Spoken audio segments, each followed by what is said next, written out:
ముఖ్యంగా law and ఆర్డర్కి సంబంధించి ఈ మధ్యన చాలా కీలకం అయిపోయింది.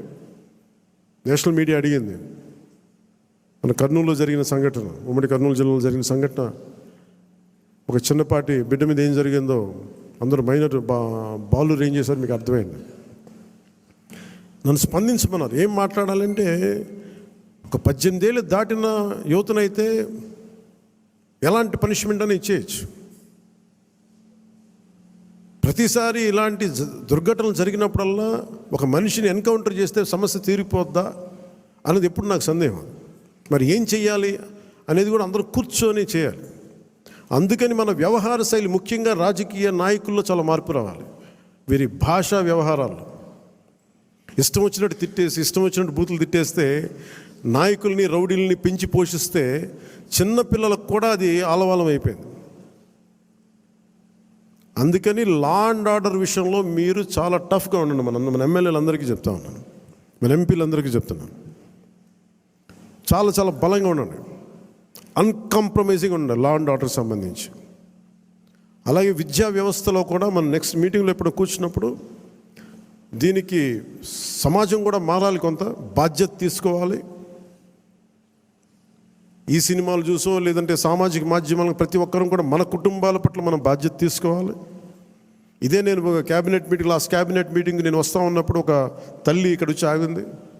నేను చాలామందిని మాట్లాడుతున్నప్పుడు తల్లి వచ్చి చెప్పింది, నా బిడ్డను తీసుకెళ్ళిపోయారు, 2-3 అమ్మాయిలు తీసుకెళ్ళిపోయాడు. అంతకుముందు ఆ కుర్రాడు 16 ఏళ్ళు వచ్చి తీసుకెళ్ళిపోయారు. ఇక్కడి నుంచి వచ్చిన 1 వారం రోజులు పట్టుకెళ్ళిపోయారు అబ్బాయిని.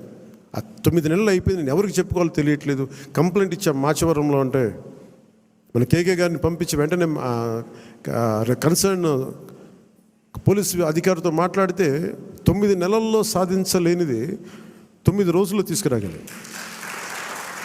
ఇది ఎందుకు చెప్తున్నానంటే, విజయం అని కాదు, ఒక చిన్నపాటి అధికారం ఇంత చేయగలదు. అలాంటిది 3000 మంది ఆడబిడ్డలు అదృశ్యం అయిపోయారు. వచ్చిన ఏ పరిస్థితుల్లో తిరిగి వచ్చారో మనకు తెలియదు, వాళ్ళు ఎంతమంది తిరిగి వచ్చారో తెలియదు. అందుకని ముఖ్యంగా ఆడబిడ్డలకు సంబంధించి మటుకు చాలా చాలా బలమైన మనకి ఈ లా అండ్ ఆర్డర్ సిచ్యువేషన్ చాలా బలంగా ఉండాలి.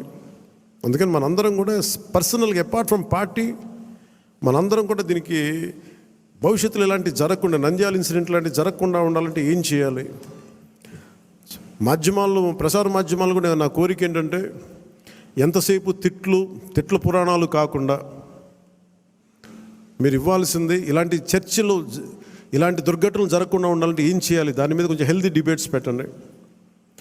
మనోహర్ గారు సివిల్ సప్లైస్ ఎంత బలంగా పనిచేసిన మనోహర్ గారు, మీకు మనస్ఫూర్తిగా మా అభినందనలు తెలియజేస్తాను. పొద్దున్న హైదరాబాద్లో కూడా మాట్లాడుతున్నారు, అధికార యంత్రాంగం అందరూ మీరు చాలా బాధ్యతగా ఉన్నారు, భయపడుతున్నారు ఏంటని అడిగితే, ఇట్లా సివిల్ సప్లైస్ ఇంత బలంగా ఉంది, పనిచేస్తాను. మనోహర్ గారికి అభినందనలు తెలియజేస్తాను. మీరు రావటం వల్ల రేట్లు తగ్గినాయి, మొత్తం నిత్యావసర వస్తువులు తగ్గించారు, అది మీకు హ్యాట్స్ ఆఫ్ మీకు. అలాగే కల్తీ చేస్తున్న ఎవరికైనా సరే, మనకి పౌర సరఫరాలకు సంబంధించిన, పబ్లిక్ డిస్ట్రిబ్యూషన్ సంబంధించిన రైస్ని, అక్రమ ఎగుమతుల్ని ఖచ్చితంగా బలంగా ఎదుర్కొంటాం. అది రేపు క్యాబినెట్ మీటింగ్లో కూడా మాట్లాడుతాం దాని గురించి.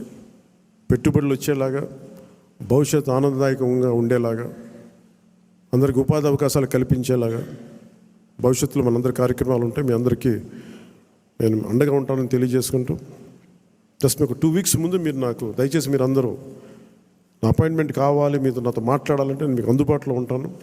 నాతో పాటు కాకుండా మన నాయకులు కూడా ఇక్కడే, వారానికి ఒక్కొక్క ఎమ్మెల్యేని ఇక్కడే ఉండమని చెప్పాను. దాదాపు నెలలో 30 రోజులు ఉంటే మనకున్న 23 మంది ఎమ్మెల్యేలు కానీ, 2 ఎంపీలు కానీ, 23 మంది నాతో సహా రోజుకి ఒకళ్ళని చొప్పున ఇక్కడ ప్రత్యేకించి మీకు అందుబాటులో ఉంటాం.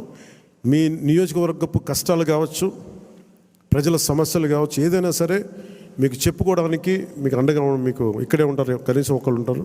సో ఈ సందర్భంగా మీ అందరికీ, ప్రతి నియోజకవర్గానికి, ప్రతి ఎమ్మెల్యే గారికి కానీ, ప్రతి ఎంపీకి, ప్రతి ఒక్కరు కూడా కేంద్ర కార్యాలయంలో ఒక రోజు మీరు గడపాలి, ప్రజలకు అందుబాటులో ఉండాలని నేను ఈ సందర్భంగా కోరుకుంటాను. సో మీ అందరికీ ధన్యవాదాలు తెలియజేసుకుంటూ సెలవు తీసుకున్నాను. జై జనసేన, జై హింద్. ఈ 2 అనాథాశ్రమాలకి ప్రెసిడెంట్ గారి చేతుల మీదుగా ₹1,00,000 చొప్పున